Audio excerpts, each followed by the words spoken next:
Welcome to the Heart and Life Podcast, a podcast dedicated to encouraging, equipping, and edifying the people called Methodists in North Alabama and across the globe. Hello again, everyone, and welcome to the Heart and Life Podcast. I'm your host, Brandon Rogers. Friends, my first steps into vocational ministry began in a youth Sunday school classroom. The youth ministry where my family and I attended was going through a transition period, and our older daughter had only been old enough to be in youth ministry for a few months. And one day, I went to the volunteers who were sort of holding that ministry together and offered to help them out during the transition as our church searched for a new youth pastor. Honestly, at that point in my life, I had no idea that making that offer to temporarily help out would one day lead to me being an ordained elder. But here we are.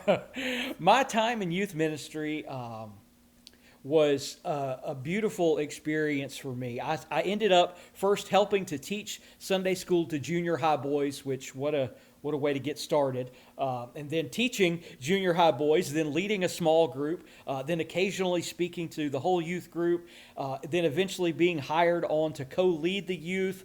And then before I left that church, I was the sole youth pastor there. It was crazy, it was fun, it was difficult, it was at times heartbreaking, but mostly it was a beautiful, chaotic adventure that I wouldn't trade for anything. I loved working with youth, and I've always had a soft spot in my heart for youth, and just as much I've had a soft spot in my heart for volunteer youth workers who make any successful youth program possible.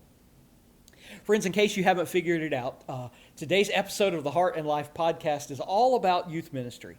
I'm excited to welcome in today the Reverend Shannon Booth. Shannon is an ordained deacon in the Global Methodist Church and serves as the youth pastor at First Methodist Church of Hartselle.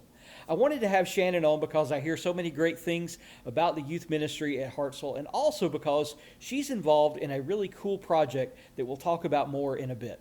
Shannon, thanks so much for being on, and welcome to the Heart and Life Podcast. Thanks for inviting me, Brandon. I appreciate the invite.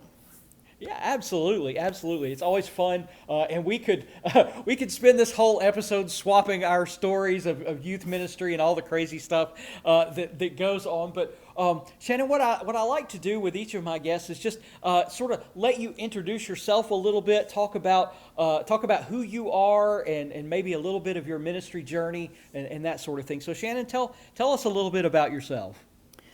Well, I would say my first taste of youth ministry happened when I was still a youth. I was a junior high camp counselor at Camp Sumatonga. I loved that. I loved going to the summer camps there. I had gone as a junior high camper several times. And then before I knew it, I was counseling and serving as a counselor there. I loved leading the table group or the small groups and just spending time with the kids. That was something that I really enjoyed.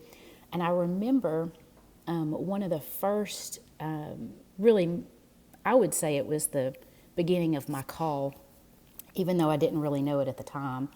We were given the opportunity to share communion and serve communion to our fellowship groups, the little seven or eight junior high students that we had been leading for the week. And I remember how much that impacted me and what a neat experience that was for me. And looking back, I realized, that was the beginning of the call. So that was a real special time for me. And, it's kind of similar to your journey. That counseling at junior high camp turned into, continuing to volunteer in youth ministries when I got in college. And then I remember my college chemistry professor had mentioned at some point that his church was looking for a youth director my junior year. And I submitted my little resume with just 2 or 3 relevant pieces of information, and they hired me. And I just kind of got a little baptized by fire into leading a youth group. I laugh because I think I started like 2 months after I turned 20 years old. So I wow. feel like I was a youth still. Yeah. But we, had a great support team of adult volunteers, which were just the backbone of the ministry anyway. And I had a great experience with that. Just had a pastor, Dr. Philip McVeigh, down in the Alabama West Florida Conference. He met with me every Tuesday just to check in and what do you need? How are you doing? How are the kids? And he was genuinely concerned and was just a great leader, for those early days in ministry. So that's kind of how I got started. That's the beginning. Yeah. That's great. It's funny how you can get started and then you just get pulled more and more more and more into it. Yes. No, but it's great though because it's always something different. It's always something when you're dealing with teenagers, there's always something going on, and a lot of it is great. A lot of it is crazy. A lot of it is well, it's just all over the place. So you definitely have to have the right heart to do that kind of ministry. And you mentioned your volunteers and how important they were. And I just I can't stress enough. I know when I was doing youth ministry, if I had not had a solid team, everything would have fallen apart. There's no doubt about it. They're so important to successful youth ministry. Oh, absolutely, absolutely. I mean, it's definitely not a one-person job. I've learned that for sure. Yes. In fact, I used to tell, and sometimes I got pushback on this, and I don't know what your experience has been, but I used to say we can never have enough adult volunteers. And some people are like, wait a minute, we don't need that many. But, not every kid is going to relate to one person. And if the more adults you have that can be pouring into these kids, the more chances there are that they will make a deeper connection with somebody who can become something of a mentor to them, something of somebody that they can go to, somebody they can count on, and I think that's so important to have as many adults as possible pouring into the kids all the time. Oh, absolutely. Introverts, extroverts, athletes, artists, just, special ed teachers. I mean, just all kinds of, like you said, a wide range of volunteers is just such a benefit to any youth ministry for sure. Yeah. Yeah, absolutely. So you are currently serving at Hartselle, at Hartselle First, and how long have you been there, Shannon?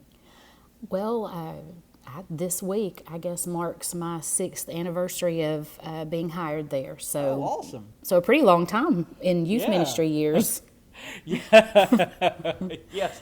Yeah. Youth ministry years, they're sort of like dog years. I think they don't count the same way. No, that's great because you've really gotten to watch, and I don't know what encompasses youth ministry. There's grades what through what at Hartselle? We have 7th through 12th graders. We have a separate ministry for 5th and 6th graders that I sort of assist the children's minister with, and they're called the Link. And they sort of a transition from children's ministry to youth ministry. Yes, and our school system has an intermediate school for 5th and 6th graders, so we just kind of mimic the school system there. Yeah, no, I think that's great because some of the things that you want to address with juniors and seniors in high school, they're not going to be presented the same way that you would address them with 5th and 6th graders. Right. It's just they're just not in the same place most of the time. So yeah, that makes sense. So tell us a little bit about the youth ministry at Hartselle. What's going on? What are you guys up to these days? Well, we just finished Discovery Weekend. It's been a part of Hartselle Youth Ministry. I think this was our 27th Discovery. And that's a weekend that's kind of patterned a little bit off of the Walk to Emmaus model, sort of, loosely. Okay. But Hartselle was actually a pilot church when Discovery was first created. And it's just been, I tell people all the time that it's pretty remarkable that a program can last as long as Discovery has at our church and still bring the amount of students in that it does. And so the model for that is we have senior high students who lead. They give the talks. We have the outlines for the talks, and we mentor them through writing those. But they give all of the talks except for one that a parent or adult gives, and that's at a parent prayer service on Saturday night.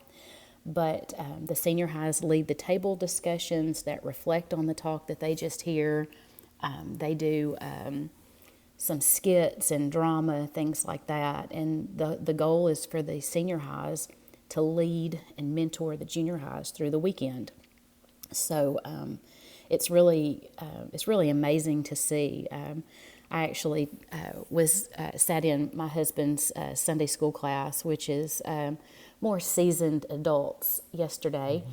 And they had some questions. They wanted to know all the details about the weekend, like how do we feed the kids and how do we meet all the needs. And we had a great turnout this year. We had 150 students that participated, and feeding 150 kids plus all the volunteers. It takes a little bit of work. Sure. But kind of going back to the volunteer piece, there's a lady at our church named Pam Spivey, and she has been involved long term with Discovery, and she knows she is a master at volunteer placement and feeding students and loving students, and she is passionate about that ministry. And so she does.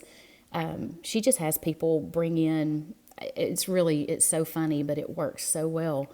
The pieces, the best example is the spaghetti bakes. Everybody loves the spaghetti bakes. It's a big night, a big fan favorite. And she has people bring in, hey, I need you to brown 5 pounds of ground beef, and I need you to boil 2 pounds of noodles, and I need you to bring 2 bottles of sauce. And so she gets all the ingredients, and then she gets a team together to come in before the weekend and put the bakes together so that they're all ready. So that the whole church, multi-generational parents of small children can do that and bring in pieces of that meal, and older adults can do the same thing and bring in pieces of that meal. So the whole church really gets to serve and see this whole intergenerational moment where they're just loving on all these kids. So that's what we have just finished. That was our big winter event. So now we're going to move back into our worship in small groups and feed off of what God did in the lives of those kids in Discovery Weekend. That's awesome, and that sounds like a powerful ministry. And like you said, that it's been able to continue on this long and still be producing the fruit that it's producing is a testament to not just your church, but really the power of the Holy Spirit working through everyone.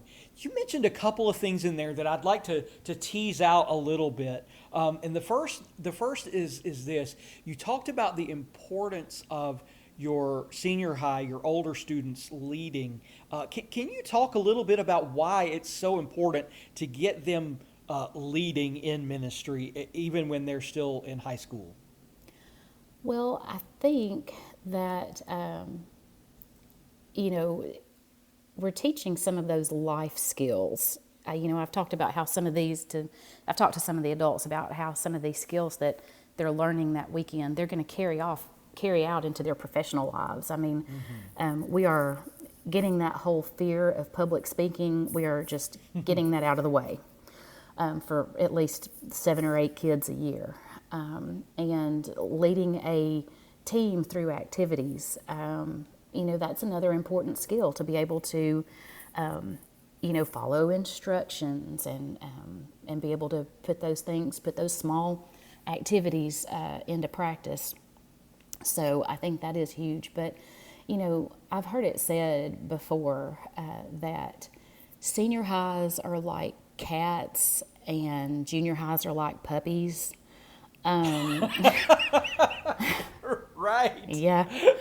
I mean, you have to really work to win the senior high's admiration and affection, but junior highs, they are just little puppy dogs, and they love, they just look up to those senior highs so much. And that's really, this is a way to let the senior highs know that, there are eyes watching them. They are looking to them for leadership and mentorship, and they have an opportunity to really impact those younger students. And they're just at a time, the junior highs are at a time where they're just so receptive to that. And I think that model of having the senior highs in leadership it just builds on what's there naturally already. Yeah, that's good. That's so good. Thank you for saying that.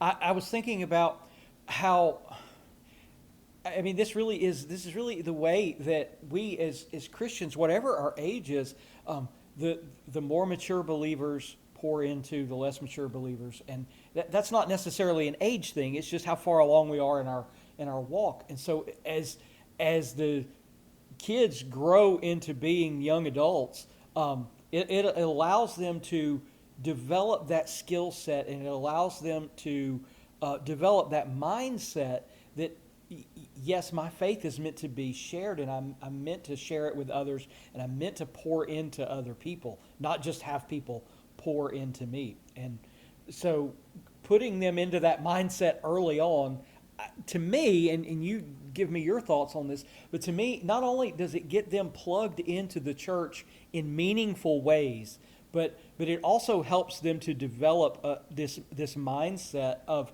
continually giving of themselves to others.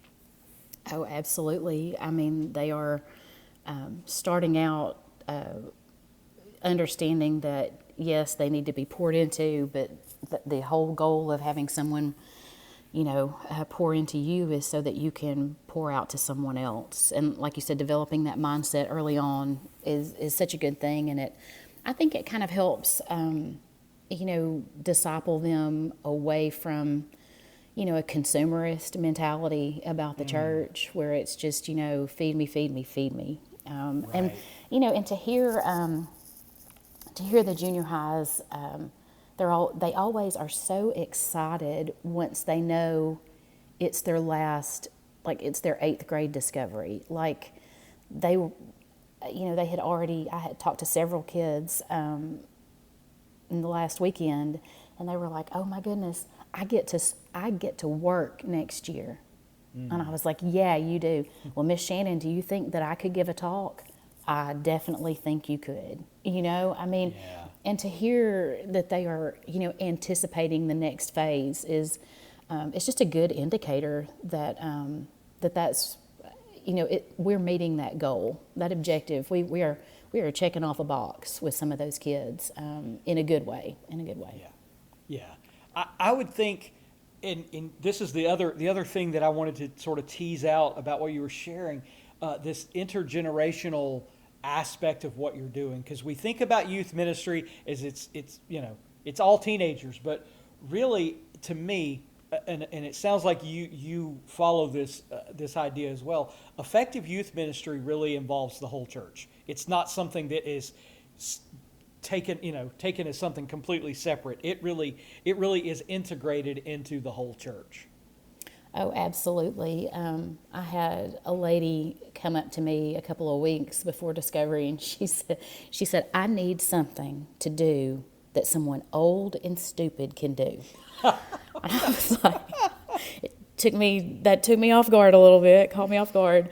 But I was able to say, I have a student, and I know his family is probably not going to be there. One of the moments is where we have parents and family. Each student's called up by name, and their family is invited to come just put their hand on their shoulder as they're prayed for. And I said, "I don't think his family is going to attend the prayer service. If you could just come up and put your hand on him and be there for him in that moment so he doesn't feel alone." And and here's this, older lady who came out at night to do that for that one student. So there are ample things that they can do. In youth ministry, we do a lot of goofy things with goofy supplies, Brandon.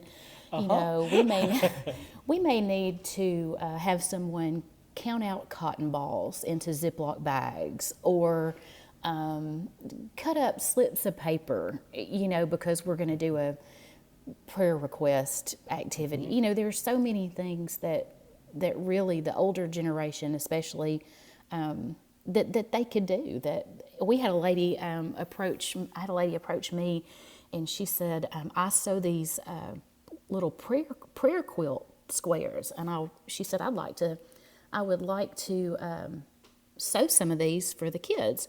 And I thought, well, that's fabulous. I don't know what you mean by a prayer quilt square, but let's go. Sure. And so she did, and she brought enough of those for every kid, and they were these neat little fabric quilt squares, about 2 by 2, and inside they had some kind of cross, and when you hold it and rub it, you can feel the cross. And I thought, what a cool blessing for these kids to know that someone has put, their talents and gifts to use in a way that is tangible. I mean, and the kids loved those. And, and I even told her this the other day that, we have so many kids these days with sensory issues and things like that. And I saw a lot of those kids with those prayer quilts in their hands, and I thought that was such a soothing item for them. It was a neat sensory piece for them, Yeah. So I just there's so many ways that we can bring all the generations in, for sure. Yeah, that's awesome. I love that. Touching again on the students leading, I heard somebody say recently, talking about student ministry in particular, and forgive me, I can't remember who it was that was saying this, but he said, if your students are not leading, they are leaving.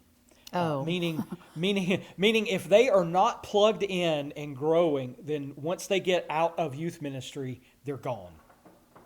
Oh yes, and that is so that is such a difficult transition to make, is out of youth ministry and into a college ministry if they're at college, or a young career ministry, wherever. That transition is just very difficult, very difficult. If you have a college Sunday school class, you have kids who are coming, they're home for a weekend and you don't see them for another 6 weeks. So I think that's one of the biggest challenges as far as age level ministry that we have in the church, is that one transition. And I don't have that mastered just yet. So I completely agree with you on that, and I've seen that everywhere that I have served, and talking to others. That is a really difficult situation, because you're so right. You've got some of the kids who have been a part of your church who are going off to college, or they're going off to something else, and you only see them periodically, and it's hard to create any sense of continuity or rhythm. It's hard to get everybody together, and it's just hard, because once they get out on their own a little bit, they suddenly discover there are a whole lot more things pulling at them than they have ever had before. So it is hard. I would agree with you. I think that's a very difficult transition. Just sort of more broadly speaking, we about youth ministry. What do you think are some of the biggest challenges that people in youth ministry face today? I think that one of the challenges that we face is just the constant access to information, whether that's social media or just an internet full of interesting interpretations of the scripture. Christian influencers, people who get into social media debates that are not productive over, theology and things like that. So just the constant barrage of information, I think that's a big challenge. And kind of going along with that is, the constant contact with each other through social media. When I was growing up, we would, go home from school and maybe we would call our friend and talk about the day or what was coming up over the weekend. But when I got home from school, I was, with my family, not distracted from my family. So I think that's probably one of the biggest challenges that we face is just constant information and constant contact. And it just opens the door. I mean, these kids, it's so easy to move from criticism to bullying on social media. It's just that's a quick and easy slide. So I think that's probably our greatest, one of our greatest challenges right now. Yeah. Yes, I think you're definitely onto something there. I wonder too. You obviously have been involved with youth ministry for a while. What about youth ministry just brings you joy and keeps you coming back day after day and year after year? Well, I had a group of 3 young adult young men from my first years at Hartselle, and they came back to serve. They are in their early 20s, 21, 22, 23, that kind of age. Some of them have graduated from college, some of them are kind of on the cusp of that, but they're at that age that you don't see a lot of engagement from, like we talked about earlier, but they came, to serve, and they have come back to go on a couple of youth trips with us, things like that. And that to me brought me so much joy to see them return to serve, and just because they saw value in it. That meant a lot to me. So that's a very joy-bringing moment for sure. Yes, absolutely. Yes, for me, and it's been several years now since I've been involved with youth ministry. So the kids that I did have when I was doing that, they're all young adults now. They're all getting out of college and starting families and it's just so so joyful to be able to see the people that they have become, and not that I did anything special, but just to see just to see what good people they are, and to see them serving in different places and doing different things, and growing up and finishing college and getting married and starting careers and having kids, and it's just special because you knew those kids when they were just the goofy teenagers that they were, and now to see them doing such great things is what a real blessing that is. Yeah, I can't remember. I don't know who to attribute it to, but it's been the past few months. I heard someone say that youth ministry is a long game in a short season, and that just that made so much sense to me. Just that we are looking for fruit in the long haul, but it's just such a short season that we get to really pour into them. So yeah, I really like that. That's a great way to look at it and think about it. I like that. Thanks for sharing that. So I wanted to bring you on today because I heard about this cool thing that you guys are doing, and I wanted to let you share with our audience about it. And so I don't even know exactly what to call it. You guys are having a camp this summer. I'm just going to let you run with it. Maybe just tell us what it is so I don't mess anything up. Well, when people ask me about the secret to our youth ministry, one of the other things that I always mention is handbells. And we all kind of kind of giggle at that a little bit because it doesn't. Right? It is not the mainstream model of youth ministry of today, but we have a lovely woman who has been in our church for 40 plus years, maybe longer. My husband was in one of her children's choirs when he was little. Wow. So she has been here a long time, and she has done, children's choir, and she has this Tuesday afternoon music ministry where we pick up elementary and intermediate age kids from the schools in our vehicles or in the buses, and we go get them and bring them to the church, give them a snack. They get a little music education, and it is a very well-loved ministry in our community, and our church supports it. It's another intergenerational ministry where we see some of our more seasoned adults pouring into the lives of the children.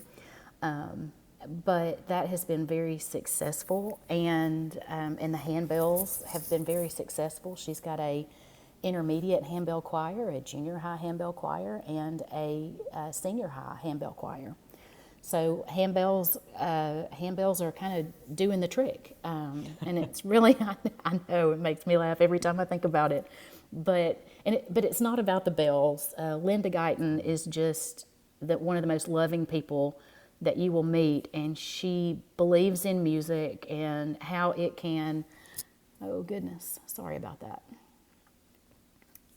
Linda Guyton believes in music, and she believes in kids, and she believes in what Jesus can do in the lives of those children. And so that ministry is successful, and out of that has come this desire to start a camp where we can encourage students to become more excellent in their worship and more passionate in their worship. We have a couple of clinicians coming in. Sadie Wall is from Homewood, and she is going to come in and teach our children. And Ken Patterson from Gunnersville is going to come in, and he's going to teach our youth division. And the basis of the camp is really choir. That's the biggest piece. There will be a concluding worship service where the children can sing the pieces that they have learned. But these clinicians are going to come in and work with the students and teach them how to be better singers. But also there are going to be, your normal camp activities. We will go swimming, we will canoe, we will do all the fun things. And then they'll also have some opportunities for other arts classes. We've got some folks lined up to teach different percussion methods, and let's see, there will be a class on handbells because some people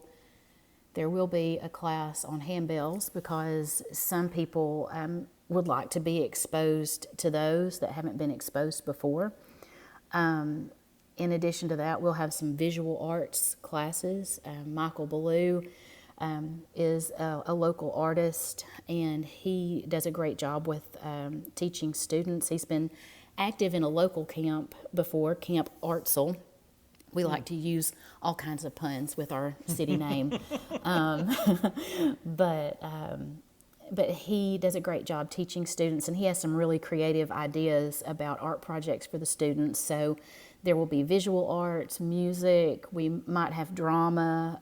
Some things are kind of still in the works for that, but it's going to, basically the objective is to help students become more excellent and more passionate worshipers in their local church. And hopefully we'll see some students go into vocational ministry or be long-term volunteers into adulthood. But that is the goal. And the name of the camp is Camp Jam, which makes me laugh. I also get a good giggle out of that, Camp Jam. And it stands for Jesus, Arts, and Music. So, nice. Okay. Yeah. So we are super excited about that. It's June 11th through 14th, and I can get you all of the registration information, but we are really excited about that. We're opening it up to other churches, but it is definitely going to be Christ-centered and geared toward worship. Awesome. Well, that sounds like a lot of fun. I know this is the first year you guys are putting it on, so I'm sure there will be all kinds of lessons learned Right. along the way. But do you envision this being a yearly camp, something that you guys do just year to year, or do you think this is more of like a one-off kind of camp?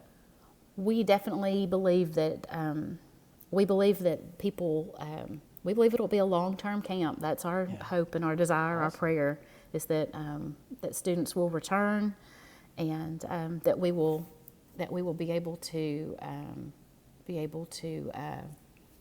see students return and participate and keep it going for many, many years. Yeah, that's really neat. So it sounds like there's going to be a lot of different ways to grow musically and spiritually and get just a normal summer camp type experience. So what age range of kids will be eligible to come to camp? It will be for students who have finished second grade through those who have finished their senior year of high school. Okay. And it will be a drop-off camp where folks will drop their students off Wednesday morning and then come back Saturday afternoon for the concert and pick them up. So Nice. So I mean I don't know how many kids you're planning on having, but presumably the second graders and the high school seniors won't necessarily be doing the same things throughout the week. No, they will be in separate divisions. We will come together probably for worship, but they will be in two different divisions. So, I think we are still, I believe we've got second grade through seventh grade listed as children. That was at the recommendation of some people who know more about music and vocal music. They know much more than I do, so that's the basis for that. So second through seventh is going to be children's division, and then the older students will be youth. I gotcha. Okay. Very, very good. So you mentioned choir, you mentioned handbells, you mentioned percussion, visual arts, possibly some drama. This really is, it has the potential to become just a full-on arts camp.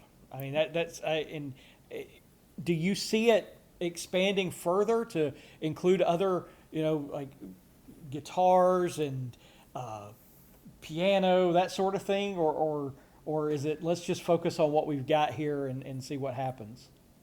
I think that after this first year, we will see what students are interested in. I know that one of the people involved in leadership has said that she could teach a class in keyboard, in piano and chording. That would be the end goal. Would be students would be able to lead contemporary worship. That would be that more fluid kind of. A lot of students are trained, classically in piano, and they kind of have to work to, kind of get that fluidity that you need to lead worship and just kind of play the chords, in a band. So that is one class that might pop up in the future, and we do have some folks who could teach guitar as well. So yes, those are some things that we could see our camp expanding into for sure. That's awesome. So what is the best way, if somebody is interested in this camp, what is the best way to go about getting more information?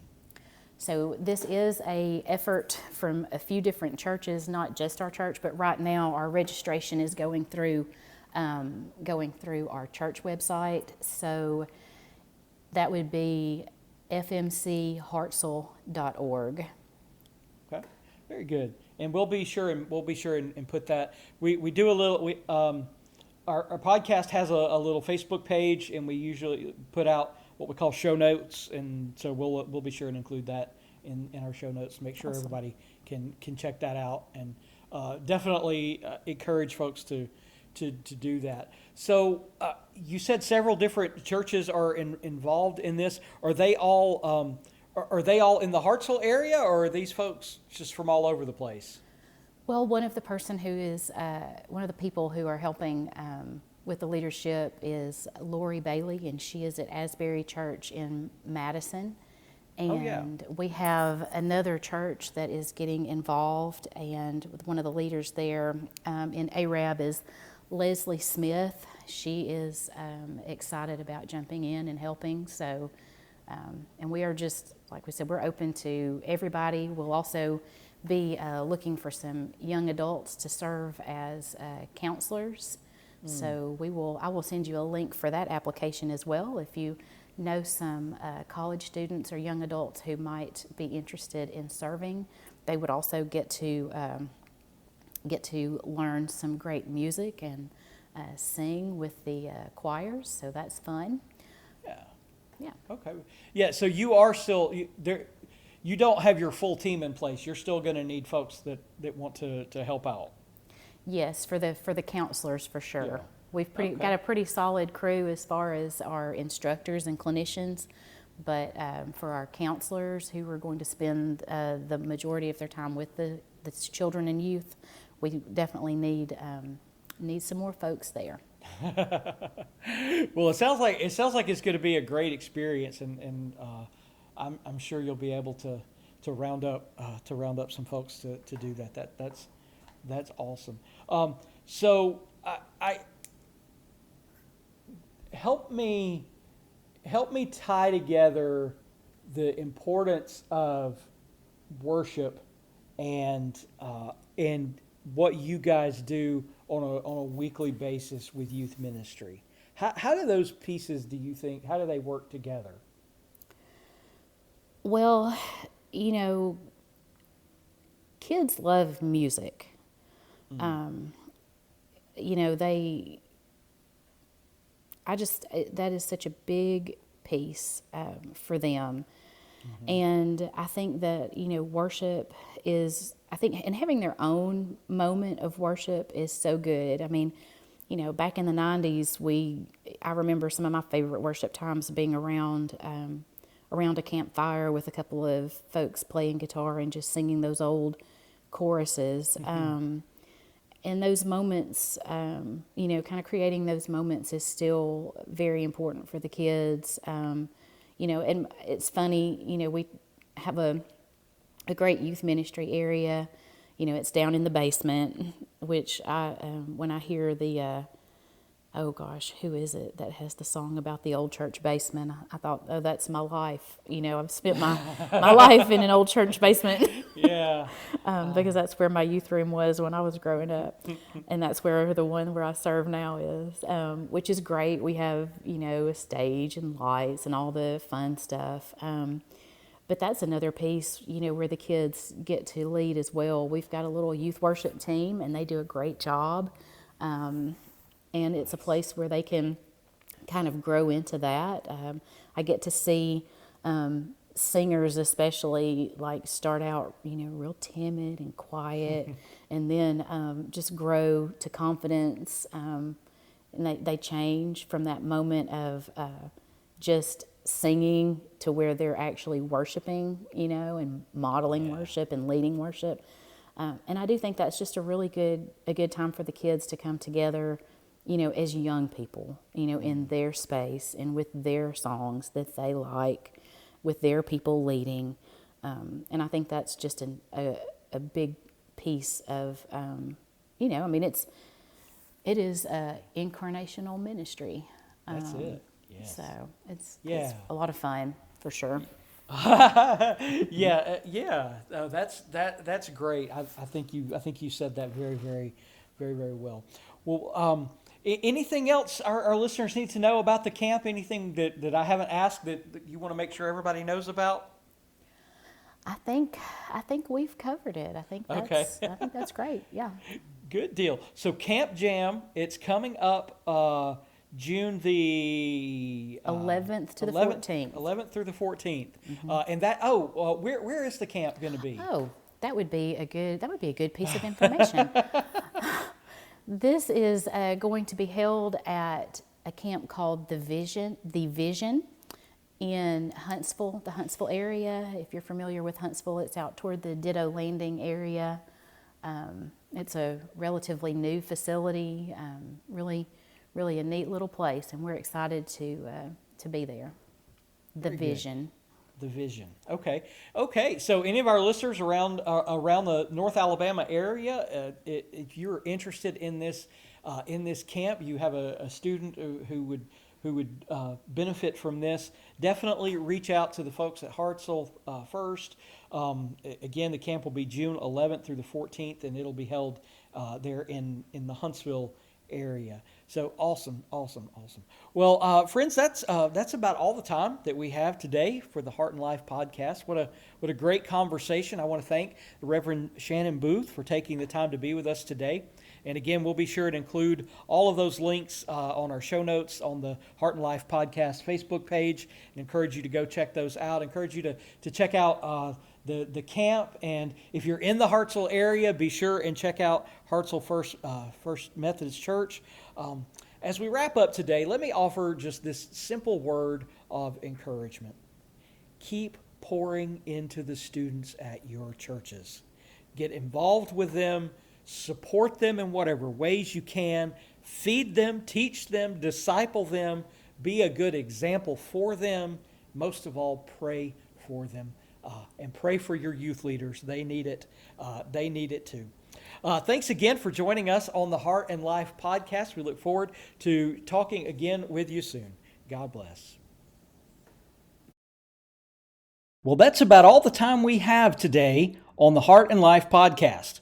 We hope you've enjoyed our conversation, but even more, we hope that something in it brought you hope, inspiration, or maybe taught you something new. If you enjoyed today's episode, please like, follow, subscribe, and share our podcast on your podcast platform of choice. Music for today's episode is Genoa by 50 Sounds.